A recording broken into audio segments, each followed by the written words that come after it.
We'll have a parcel of land in Jordan. I believe we'll have a parcel of land in Egypt. We may have some. Why should the king take in the Palestinian people? He's made clear he doesn't want to. Well, I don't know, but he may have just something to say because we discussed just briefly. Maybe you want to say it now, or?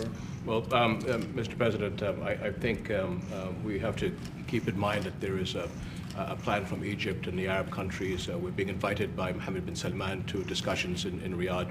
I think the point is how do we make this work in a way that is good for everybody? Right. And obviously, we have to look at the best interests of the United States, of the people in the region, especially to my people of Jordan. And we're going to have some interesting discussions today. I think one of the things that we can do right away is take 2,000 children that are either cancer children or in a very ill state to Jordan as quickly as possible, and then wait for, I think, the Egyptians to present their plan on how we can work with the president to work on the Gaza challenges. You know that what you just said, 2,000 children with cancer or other problems, and that's really a beautiful gesture. That's really good, and we appreciate it. And we'll be working on the rest with Egypt. I think you're going to see some great progress. I think with Jordan, you're going to see some great progress. 3 of us, and we'll have some others helping, and we're going to have some others at a very high level helping, and the whole thing will come. It's not a complex thing to do. And with the United States being in control of that piece of land, a fairly large piece of land, you're going to have stability in the Middle East for the first time. And the Palestinians, or the people that live now in Gaza, will be living beautifully in another location. They're going to be living safely. They're not going to be killed, murdered, and having to leave every 10 years, because I've been watching this for so many years. What you just said about the 2,000 is fantastic. It's so beautiful. It's music to my ears.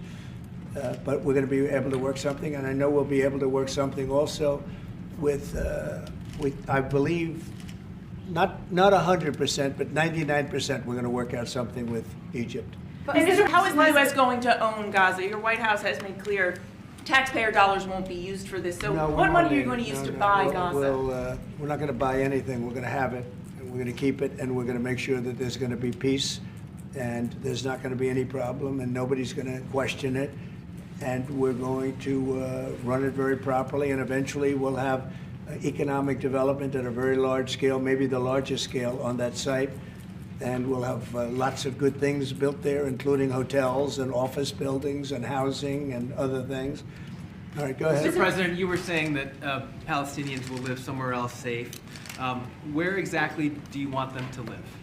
Well, it's not where I want them to live. It's going to be where we ultimately choose as a group.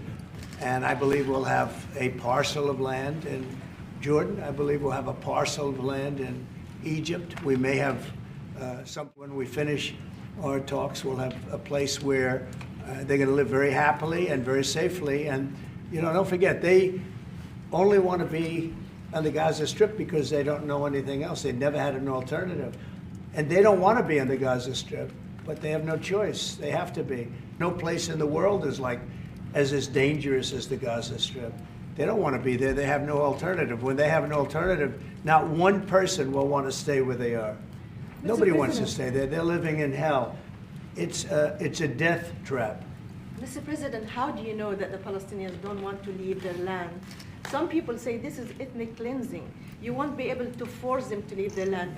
We're moving them to a beautiful location where they have new homes, where they can live safely, where they'll have doctors and medical and all of those things. And I think it's going to be great. Yeah, any questions? King Abdullah, what do you think?